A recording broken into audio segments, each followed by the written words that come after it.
Tips YouTube channel. দেখো আজকে গ্রামারের মিসলেনিয়াস গ্রামার নিয়ে এসেছি। দেখা যাক সমাধান করে। প্রথমে আছে প্রিপোজিশন, আর্টিকেল প্রিপোজিশন। তাহলে কি হবে? বয় সুইমিং। তাহলে যদি দা দিতাম হয়তো আংশিকভাবে ঠিক হতো, কিন্তু যদি দা দিই তাহলে তার সম্পর্কে আগে বলে নিতে হয়। তার জন্য এ বয় দিলাম। এ বয় সুইমিং, নদীর মধ্যে, তার জন্য ইন দিলাম। ইন দা রিভার কেম এসেছিল।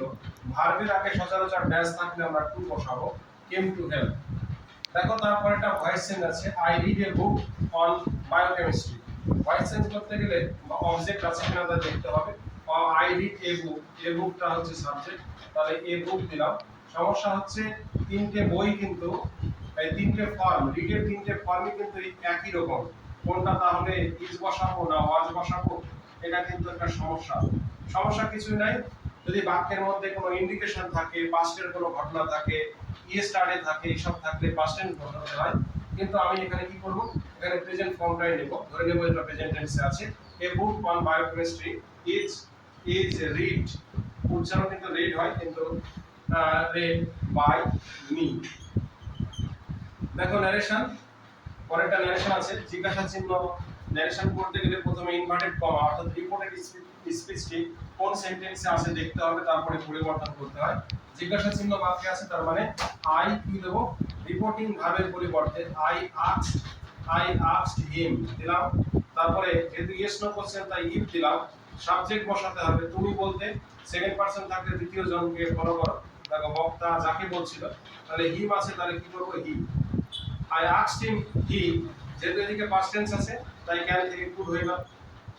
he could give me, মানে ফার্স্ট পারসন থাকলে এখানে ফার্স্ট পারসন আছে তাই মি রেখে দিলাম। I asked him if he could give me your বলতে his bag।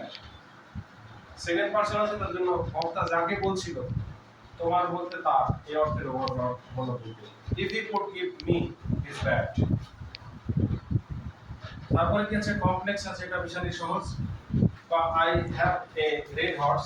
যদি কোনো বাক্যে নাউনের আগে দেখি যে অ্যাডজেক্টিভ আছে, তাহলে সেই অ্যাডজেক্টিভটাকে নিয়ে আমরা যদি অ্যাডজেক্টিভটাকে নিয়ে একটা শব্দকে যদি অ্যাডজেক্টিভ ক্লজে পরিণত করি, আছে অ্যাডজেক্টিভ, তুমি অ্যাডজেক্টিভ ক্লজ বানিয়ে দিবে, তাহলে কিন্তু কি হয়ে যাবে? কমপ্লেক্স সেন্টেন্সে তৈরি হয়ে যাবে। তাহলে কি হবে? I have a horse. দেখো এই যে রেডটাকে দিয়ে এটা অ্যাডজেক্টিভ আছে, অ্যাডজেক্টিভ ক্লজ বানাবো। তারপরে সেই রিলেটিভ প্রোনাউন নাও, হুইচ এটা relative pronoun, which is red বা রেড কালার হয়ে গেল। তারপরে কি আছে? এটা নেগেটিভ আছে, দে অল আর স্যাড। তাহলে কি বলবো? দে অল আর, যেহেতু নট যেখানে সেখানে বসে না, অক্সিলারি ভার্ব বা বি ভার্ব, মোডাল ভার্ব, তারপরে নট বসাই। তাহলে দে অল আর নট, বিপরীত নেগেটিভ করলাম, কিন্তু এটা শব্দটা পাল্টে দিতে হবে হ্যাপি। তাহলে দেখো অর্থ কিন্তু অপরিবর্তিত থাকছে। আচ্ছা, এক্সটিংগুইশ ফ্রেজাল ভার্ব কি হয়? এক্সটিংগুইশ পুট আউট, নেভানো। রিড পড়া, গো থ্রু। আচ্ছা, তারপরে কি আছে? Rejected, turn down.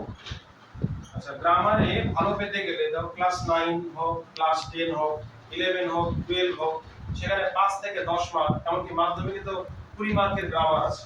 গ্রামারে ভালো ফল পেতে গেলে, গ্রামারে 20-তে 20 পেতে গেলে শুধু গ্রামার বই পড়লে হবে না, প্রশ্ন উত্তর, এক্সারসাইজ, অ্যাক্টিভিটি, এমনকি কোশ্চেন ব্যাংক বারবার প্র্যাকটিস করতে হবে, ভুল সংশোধন করতে হবে এবং পরবর্তী আবার চেষ্টা করে যেতে হবে। তাহলে কেমন লাগলো ভিডিওটি কমেন্ট বক্সে জানাবেন, এবং এমন ভিডিও পেতে লাইক, কমেন্ট, শেয়ার, সাবস্ক্রাইব করবেন। ভিডিওটি দেখার জন্য ধন্যবাদ।